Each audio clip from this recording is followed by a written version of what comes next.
اعوذ باللہ من الشیطان الرجیم بسم اللہ الرحمن الرحیم الحمد للہ رب العالمین والعاقبۃ للمتقین والجنة للمؤمنين والنار للمنافقين الصلاة والسلام على أشرف الأنبياء والمرسلين وطبيب قلوبنا وشفيع ذنوبنا مولانا ومولى ثقلين أبي القاسم محمد اللهم صل على محمد وعلى محمد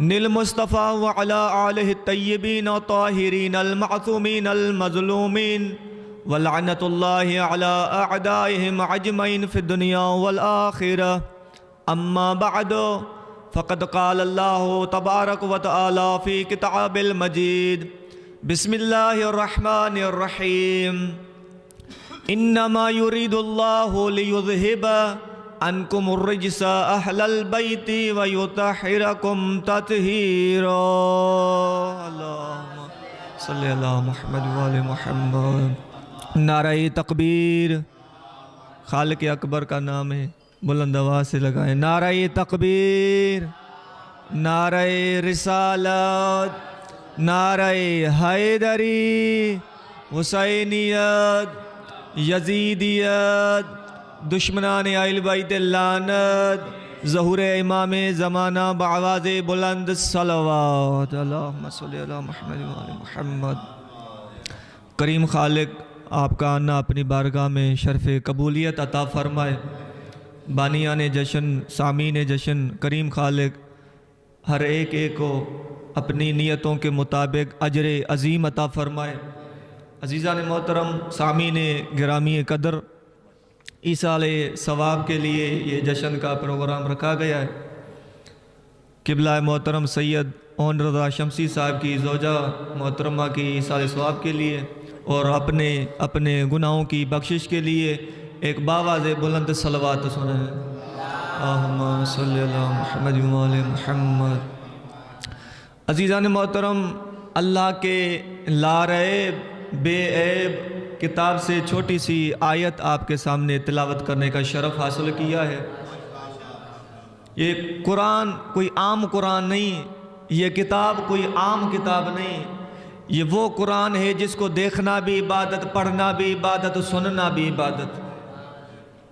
وہ خالق کائنات جو پوری کائنات کا خالق مالک اور رازق ہے وہ ارشاد فرماتا ہے اس قرآن مجید میں یہ قرآن نہیں جس قرآن کے بارے میں فرمایا گیا ہے پاک رسول فرماتے ہیں اگر کوئی شخص اس قرآن مجید کی ایک آیت میں غور و فکر کرے تدبر کرے اس کی 40 سال کی عبادت سے افضل ہے یہ وہ قرآن مجید ہے جس کے بارے میں بسم اللہ الرحمن الرحیم پڑھنے کی اتنی فضیلت یہ آیت پہلی آدھی بسم اللہ ہے قرآن مجید کی جس کی ولایت کا آپ کلمہ پڑھتے ہیں وہ علی امیر المومنین ولیوں کا ولی شہنشاہوں کا شہنشاہ بادشاہوں کا بادشاہ علی امیر المومنین ارشاد فرماتے ہیں جو میرا شیعہ اٹھے تو کہے بسم اللہ بیٹھے تو کہے بسم اللہ کھانا کھائے تو کہے بسم اللہ پانی پیے تو کہے بسم اللہ چھوٹا پکارے تو کہے بسم اللہ بڑا پکار تو کہے بسم اللہ فقیر صدا دے تو کہے بسم اللہ سید صدا دے تو کہے بسم اللہ ماں پکارے تو کہے بسم اللہ باپ پکارے تو کہے بسم اللہ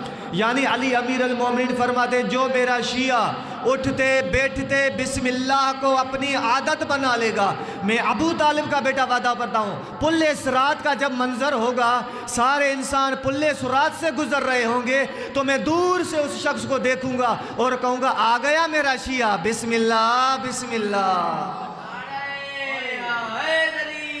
یا علی مولا اللہم صلی علی محمد وآل محمد یعنی اس قرآن مجید پڑھنے کی اتنی فضیلت ہے اتنا ثواب ہے خدا کی عزت کی قسم خوش نصیب ہے کہ خداوند متعال نے آپ کو یہ قرآن مجید تحفہ عطا کیا ہے ایسا کتاب ہے اس کتاب میں خداوند متعال ارشاد فرماتا ہے کہ انما یرید اللہ لیذہب یعنی کہ اللہ فرماتا ہے کہ اے اہل بیت محمد میں نے آپ کو پاک و پاکیزہ بنایا ہے، میں نے آپ کو پاک اور پاکیزہ بنایا ہے، ایسا پاکیزہ بنایا ہے جیسا آپ کو پاک و پاکیزہ رکھنے کا حق ہے۔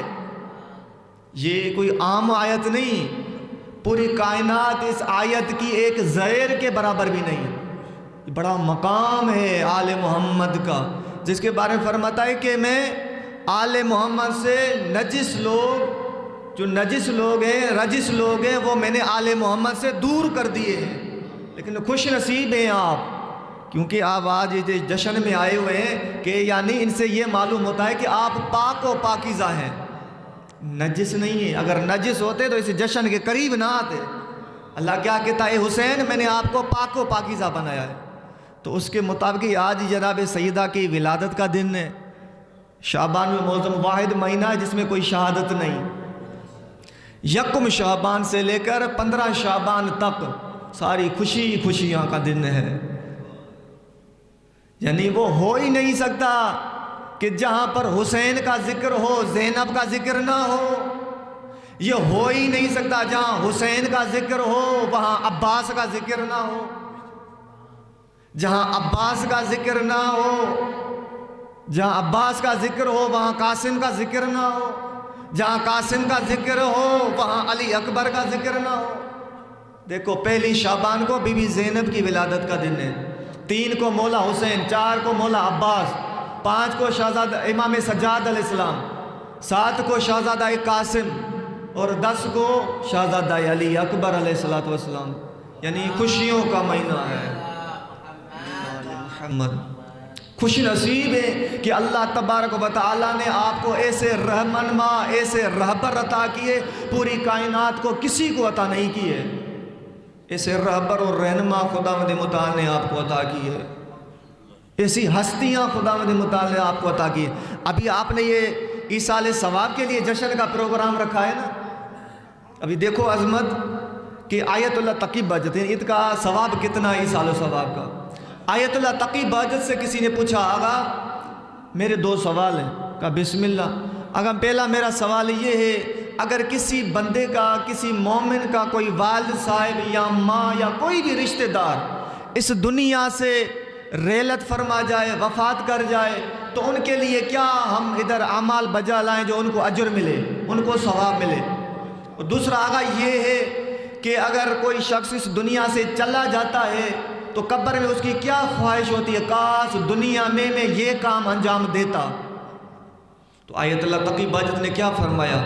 آیت اللہ علیہ عظمہ آغا تقی بہجت علی اللہ مقامہ نے ارشاد فرمایا کہ اگر انسان کوئی اس دنیا سے چلا جاتا ہے، اگر ان کا کوئی رشتہ دار ان کے لیے کوئی اعمال بھیجنا چاہتا ہے تو ان کے لیے ذکر حسین کروائے، مجلس حسین کروائے۔ اس مجلس کا اتنا اجر اس میت کو ملے گا، اس میت والے اس اتنا اجر ملے گا جو آسمان کے نیچے، زمین سے اوپر پوری کائنات اس میت کے لیے، اس کی ایصال ثواب کے لیے دی جائے، پھر بھی اتنا اجر نہیں ملے گا جتنا ذکر حسین کا اجر ملے گا۔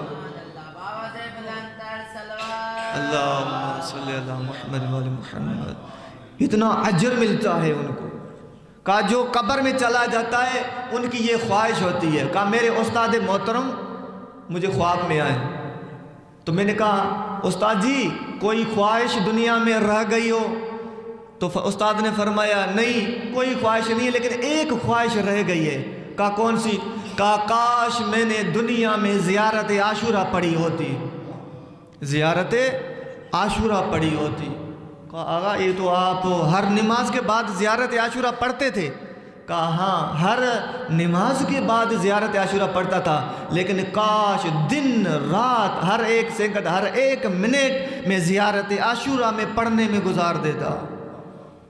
اتنا اجر ہے، اتنا مقام ہے آپ لوگوں کا، اتنی فضیلت ہے آپ لوگوں کی کہ خداوند متعال نے آپ کو ایسی دعائیں عطا کیے ہیں، ایسے رہنما عطا کیے ہیں جو پاک و پاکیزہ ہیں۔ یہ وہ ہستیاں ہیں جو پاک و پاکیزہ ہیں۔ ابھی جشن منا رہے ہیں بی بی زینب کا، یہ کوئی عام ہستی نہیں ہے بی بی زینب سلام اللہ علیہ۔ دیکھو پاک رسول صلی اللہ علیہ وسلم کو مدینہ شہر میں شہید کر دیا گیا، لیکن بہت سارے لوگوں کو یہ پتہ نہیں کہ رسول خدا کی شہادت ہوئی ہے یا وفات ہوئی ہے، نہیں ہے، بہت ساروں کو پتہ رسول خدا کی شہادت ہوئی ہے۔ کس نے شہید کیا؟ قاتل چھپ گئے، اتنا بڑا شہر، اتنے بڑے صحابی، پھر بھی رسول خدا کے قاتل چھپ گئے۔ مولا علی علیہ السلام کو کوفے میں شہید کر دیا، کوفہ مسجد میں، لیکن مولا علی علیہ السلام کے اصل قاتل چھپ گئے۔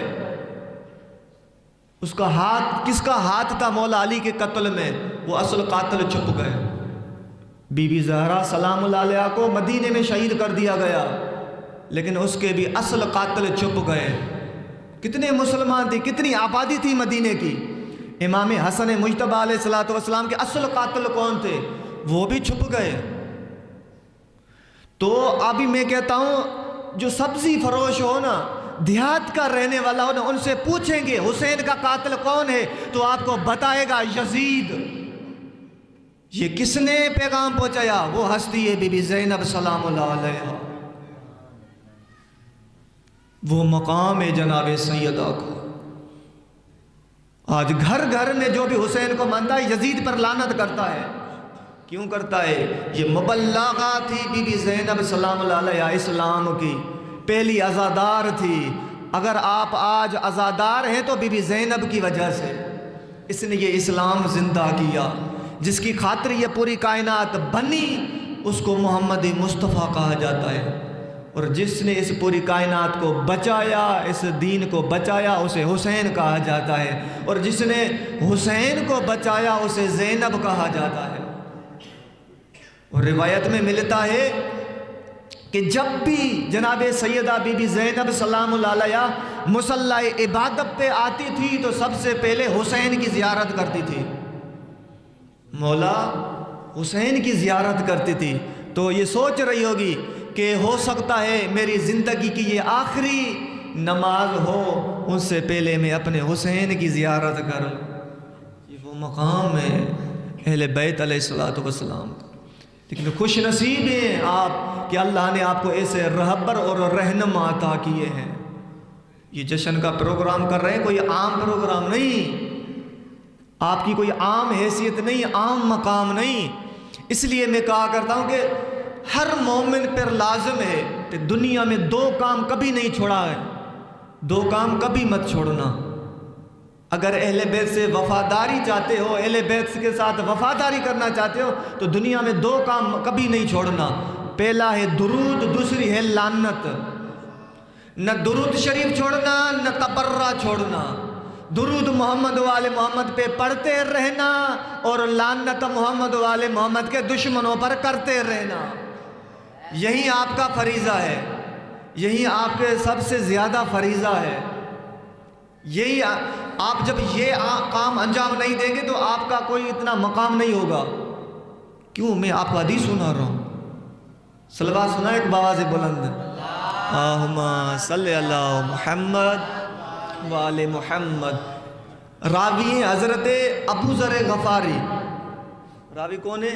حضرت ابو ذر غفاری، جس کے بارے میں رسول خدا فرماتے ہیں، ابو ذر غفاری وہ ہے جس کے بارے میں رسول خدا فرماتے پوری کائنات میں آسمان نے کسی پر سایہ نہیں کیا، زمین نے کسی کا بوجھ نہیں اٹھایا جو ابو ذر سے زیادہ سچا ہو۔ اس ابو ذر سے روایت ہے، وہ ابو ذر فرماتے ہیں ایک مرتبہ میں اور رسول خدا بیٹھے ہوئے تھے، گفتگو چل رہی تھی، تو اتنے میں میرا مولا علی مشکل کشا آنے لگا، میرا مولا علی مشکل کشا آنے لگا۔ تو رسول خدا نے فرمایا ابو ذر اس کو جانتے ہیں؟ ابو ذر مسکرانے لگے کہ یا رسول اللہ میرے ماں باپ آپ کے اوپر قربان جائیں، ان کو جانتا ہوں، یہ میرا مولا آقا علی ابن ابی طالب ہے۔ ابو ذر چاہتے ہیں علی کے بارے میں آپ کو کچھ بتاؤں، کتاب کا نام ہے گلدستہ مودت، اس میں یہ روایت موجود ہے۔ ابو ذر میں آپ کو کچھ علی کے بارے میں بتاؤں کہ ہاں یا رسول اللہ، کا خداوند متعال نے آسمان کے ہر ستون پر فرشتے مقرر کیے ہیں۔ کتنے فرشتے؟ ہر آسمان پر فرشتے مقرر کیے ہیں، ہر ایک ستون پر 70,000 فرشتہ ہے۔ یہ لعنت کی اور درود کی فضیلت بتا رہا ہوں، توجہ کرنا۔ یعنی لعنت کی اور درود کی عظمت کیا ہے؟ تو رسول خدا نے فرمایا اللہ نے ہر آسمان پر 70 ہزار فرشتے مقرر کیے ہیں، جن کی تعداد کتنی بنتی ہے؟ نہ 5 لاکھ، نہ 10 لاکھ، نہ 20 لاکھ، نہ 1 کروڑ، نہ 2 کروڑ، نہ 20 کروڑ، نہ 40 کروڑ، نہ 1 ارب، نہ 2 ارب، نہ 10 ارب، نہ 20 ارب۔ اللہ کے رسول نے فرمایا اللہ نے آسمانوں میں 25 ارب 20 کروڑ فرشتے کیے ہیں پیدا۔ ابو ذر فرماتے ہیں یا رسول اللہ وہ کیا کرتے ہیں؟ رسول خدا نے فرمایا لا عبادت، نہ عبادت کرتے ہیں، لا تسبیح، نہ تسبیح کرتے ہیں۔ یا رسول اللہ نہ وہ تسبیح کرتے ہیں نہ وہ عبادت کرتے ہیں تو کیا کرتے ہیں؟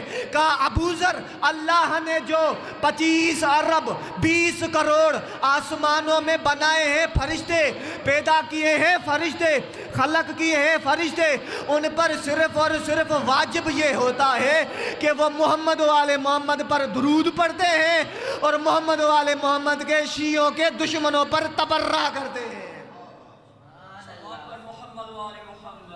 اللہم صلی اللہ محمد و آل محمد۔ 25 ارب 20 کروڑ فرشتے وہ محمد و آل محمد کے دشمنوں پر بھی تبرہ کرتے ہیں، محمد و آل محمد کے شیعوں کے دشمنوں پر بھی تبرہ کرتے ہیں۔ وہ محمد و آل محمد پر بھی درود پڑھتے ہیں اور محمد و آل محمد کے دشمنوں پر وہ تبرہ کرتے ہیں۔ اتنے فرشتے صرف خدا نے لعنت کے لیے پیدا کیے ہیں، اور وہ جو خالق مالک رازق ہے جو کسی چیز کا محتاج نہیں، وہ صرف ایک کام کرتا ہے، صرف وہ پروردگار ایک کام کرتا ہے۔ وہ کون سا کام کرتا ہے؟ ان اللہ و ملائکتہ یصلون علی النبی، صرف و صرف درود پڑھتا ہے محمد و آل محمد پر، جو کسی چیز کا محتاج ہی نہیں، وہ بھی محمد و آل محمد پر درود شریف پڑھتا ہے۔ اور امام محمد باقر علیہ السلام ارشاد فرماتے ہیں کہ اگر کوئی شخص ہم محمد و آل محمد کی ولایت پر ایمان رکھ کر صرف ایک مرتبہ پڑھے اللہم صلی علی محمد و آل محمد، 400 سال خاموش رہ کر دوبارہ پڑھے اللہم صلی علی محمد و آل محمد، زمین اور آسمان کے فرشتے مل کر کہتے ہیں اے بندہ خدا، 400 سال پہلے جو آپ نے درود پڑھا تھا، ہم زمین اور آسمان کے فرشتے مل کر ان کا ہی اجر نہیں لکھ سکے ہیں، دوسرا درود شریف پڑھ لیا۔ اللہم صلی اللہ محمد و آل محمد۔ اتنا اجر اس درود شریف پڑھنے کا بڑا مقام ہے، اس لیے تو آیت اللہ تقی بہجت فرماتے ہیں اٹھتے بیٹھتے محمد و آل محمد پر درود شریف پڑھا کریں، اٹھتے بیٹھتے سوتے وقت ہر وقت جہاں بھی جائیں، بیٹھیں اٹھیں محمد و آل محمد کے دشمنوں پر تبرہ کریں۔ بڑا مقام ہے، بڑا اجر ہے، اس کا اجر کا پتہ قیامت کے دن پڑے گا کہ کتنا اجر اور ثواب ہے۔ تاکہ ایک اور روایت آپ کی خدمت میں پیش کروں صحیح سند کے ساتھ، ذمہ واری ہر ایک لفظ کا ذمہ ہے۔ گزشتہ مودت میں یہ بھی روایت موجود ہے کہ اس درود شریف کی فضیلت کیا ہے، اس کا مقام کیا ہے۔ اس میں روایت مجھے ایک دفعہ بولا صلوات سنائے بابا سے، بولا صلی اللہ محمد و آل محمد، کہ اللہ نے جنت میں ایک فرشتہ پیدا کیا ہوا ہے جس کے ہاتھ مغرب سے لے کر مشرق تک، شمال سے لے کر جنوب تک اتنا بڑا وہ فرشتہ ہے۔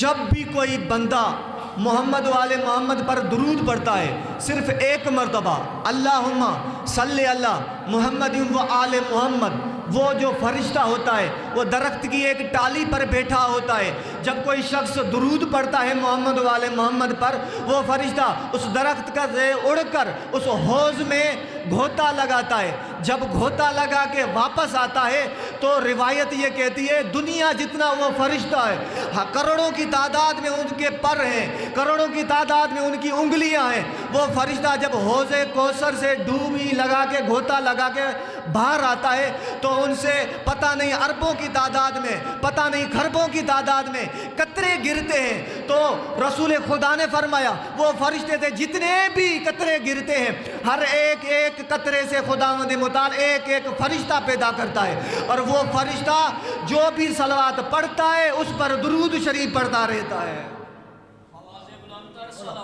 اللہم صلی اللہ محمد وآل محمد وسلم۔ یعنی اتنی فضیلت ہے اس درود شریف کا، اتنی مقام ہے۔ یہ دو کام کبھی بھی مت چھوڑنا، ایک لعنت دوسرا درود، ان کا بڑا مقام ہے۔ ان کی وجہ سے آپ کو یہ مقام حاصل ہوگا، فضیلت حاصل ہوگی، ان کی وجہ سے یہ آپ کی شفاعت ہوگی قیامت کے دن۔ ایک اور روایت اگر راضی بیٹھے ہو تو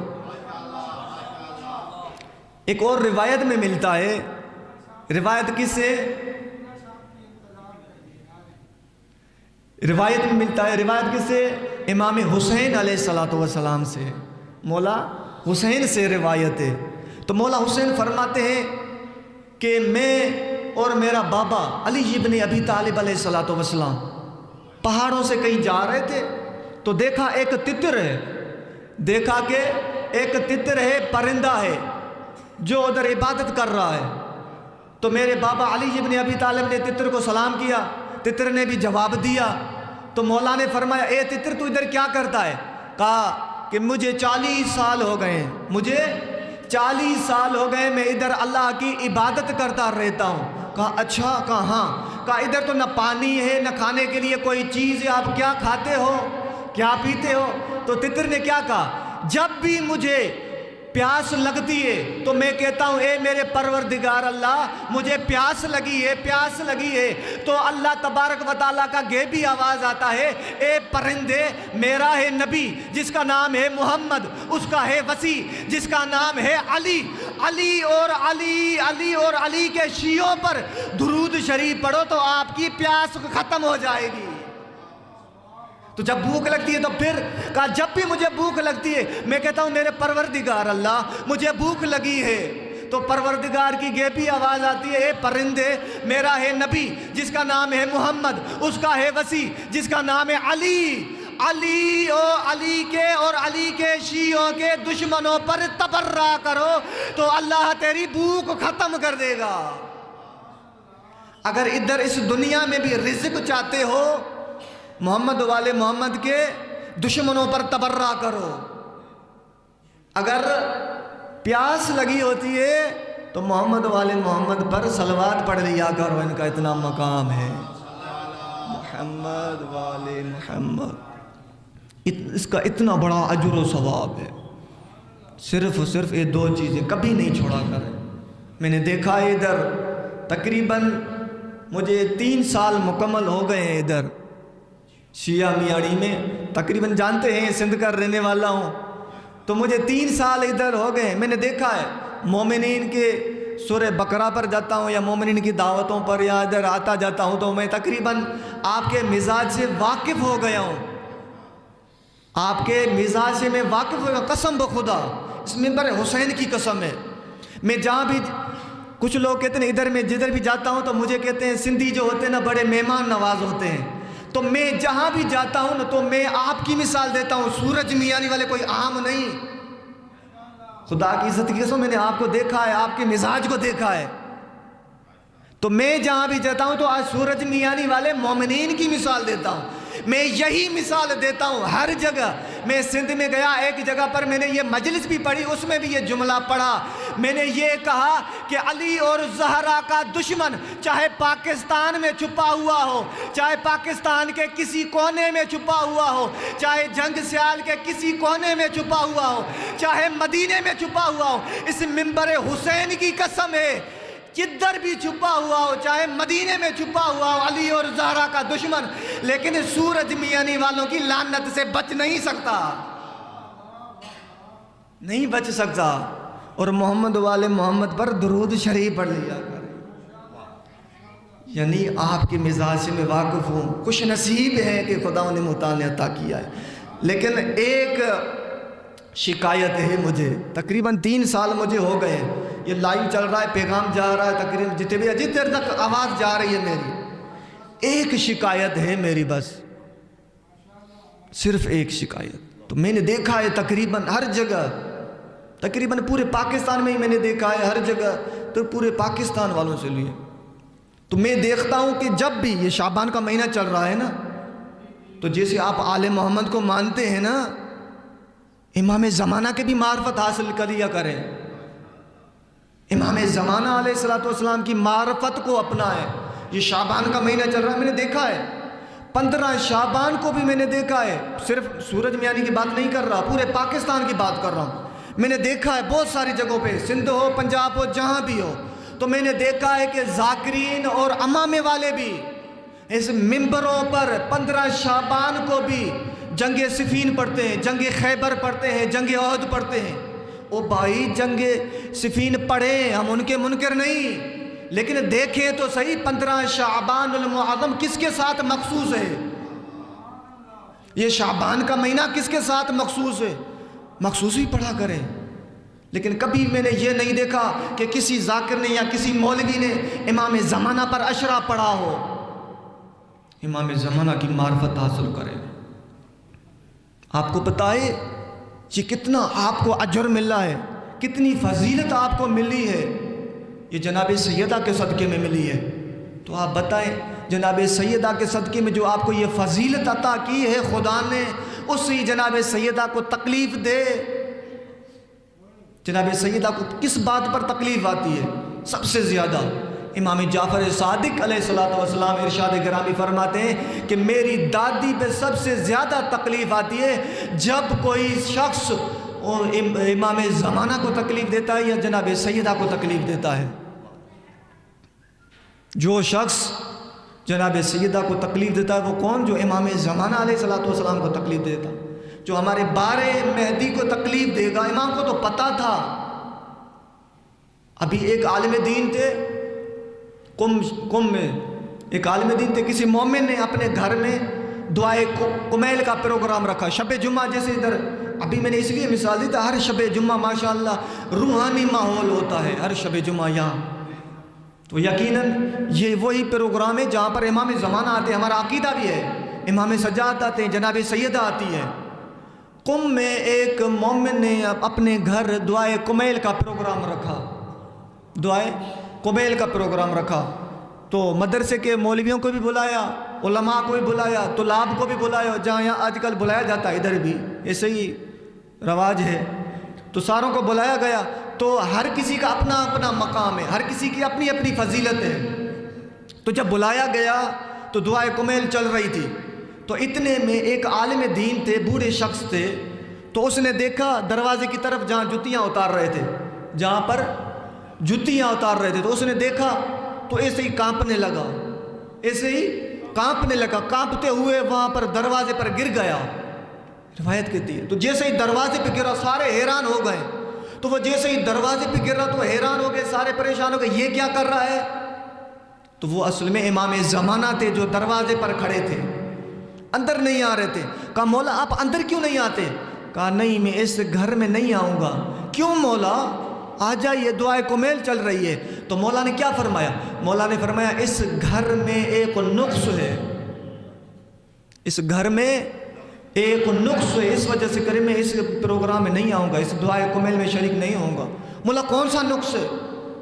مولا نے فرمایا یہ جو دعائے کمیل کا پروگرام کروا رہا ہے نا، اس نے ہمارا حق ادا نہیں کیا، خمس ادا نہیں کیا ہے.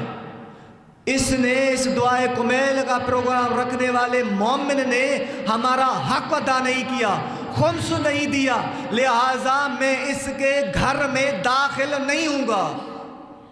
تو دیکھیے، تو امام نے فرمایا میرے شیعوں تک یہ پیغام پہنچا دیجئے کہ اس گھر میں اس لیے داخل نہیں ہوتا کہ اس مومن نے ہمارا حق ادا نہیں کیا. اے میرے شیعوں، آپ میری دادی زہرا کے دشمنوں پر تبرہ کیوں کرتے ہو؟ کیوں بیزاری اختیار کرتے ہو دشمن زہرا سے؟ تو اس عالم نے کہا کہ مولا اس لیے انہوں نے حق زہرا چھینا تھا، باغ فدق چھینا تھا. مولا کیا فرماتے؟ مولا نے فرمایا آپ میں اور اس میں کیا فرق ہے؟ انہوں نے میری دادی زہرا کا حق چھینا تھا اور آپ میرا حق خمس چھین رہے ہیں. تو جو شخص میں یہ گھر میں جو نقص ہوتا ہے تو اس گھر میں امام زمانہ کبھی داخل نہیں ہوتے. تو خدا را امام زمانہ کو تکلیف مت دے.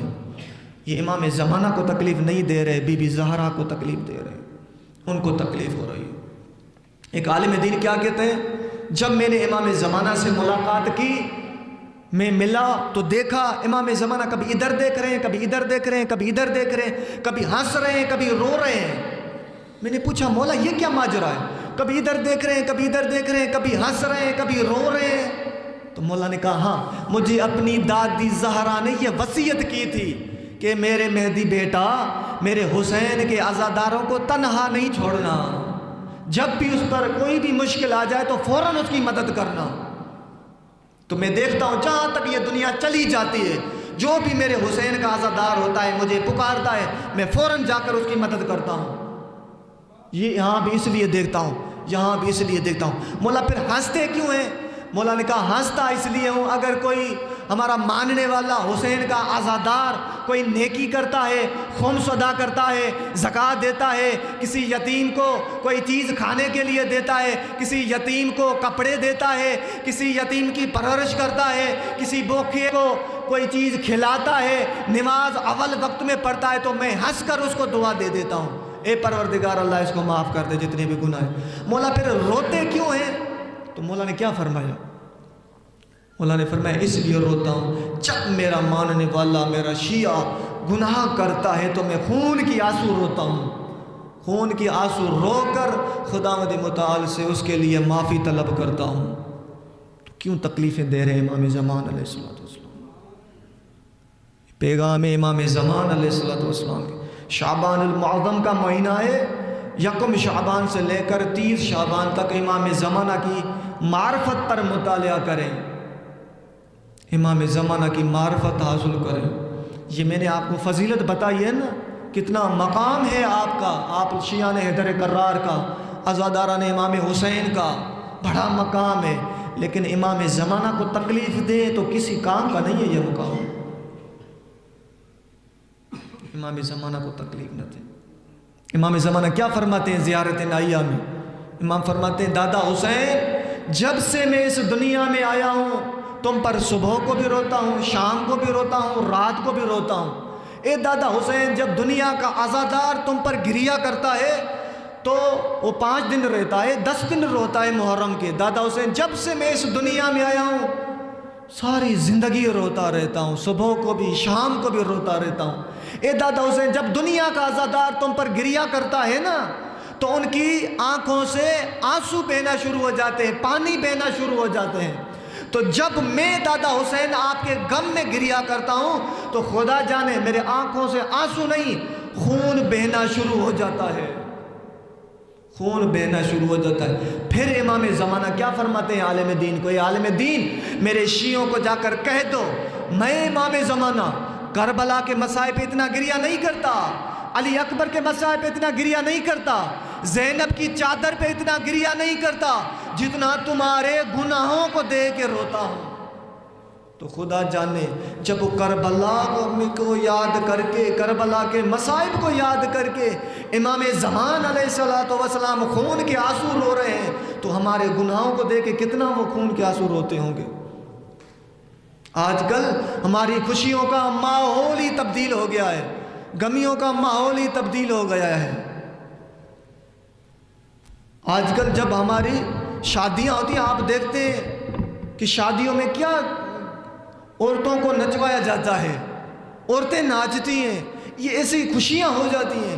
اور حتیٰ کہ محمد و آل محمد کے جشنوں میں بھی ایسے ہی ہو گیا ہے، لوگ جھومرے مار رہے ہیں، ناچ رہے ہیں، عورتوں کو نچوا رہے ہیں، ان کے سروں پر چادر نہیں ہے. یہ کیا پیغام دے رہے ہیں؟ خدا کی عزت کی قسم، اسے منبر حسین کی قسم، یہ تکلیف دے رہے ہیں امام زمان علیہ السلام کو. آپ کی ایک گناہ کی وجہ سے امام فرماتے ہیں آپ کا ایک گناہ مجھے 40 دن ظہور سے روک لیتا ہے. تو کیا جب آپ گانوں کی طرزوں پر قصیدے پڑھیں گے امام زمانہ کو تکلیف نہیں ہوگی؟ جب آپ اس ممبروں پہ ایسے ایسے لوگوں کو لے کر آئیں گے جن کو خود کو پتہ نہیں، امام زمانہ کی معرفت نہیں، گانوں کی طرزوں پر پڑھیں گے تو یہ خدا کی عزت کی قسم ہے امام زمان علیہ السلام کو بڑی تکلیف پہنچتی ہے.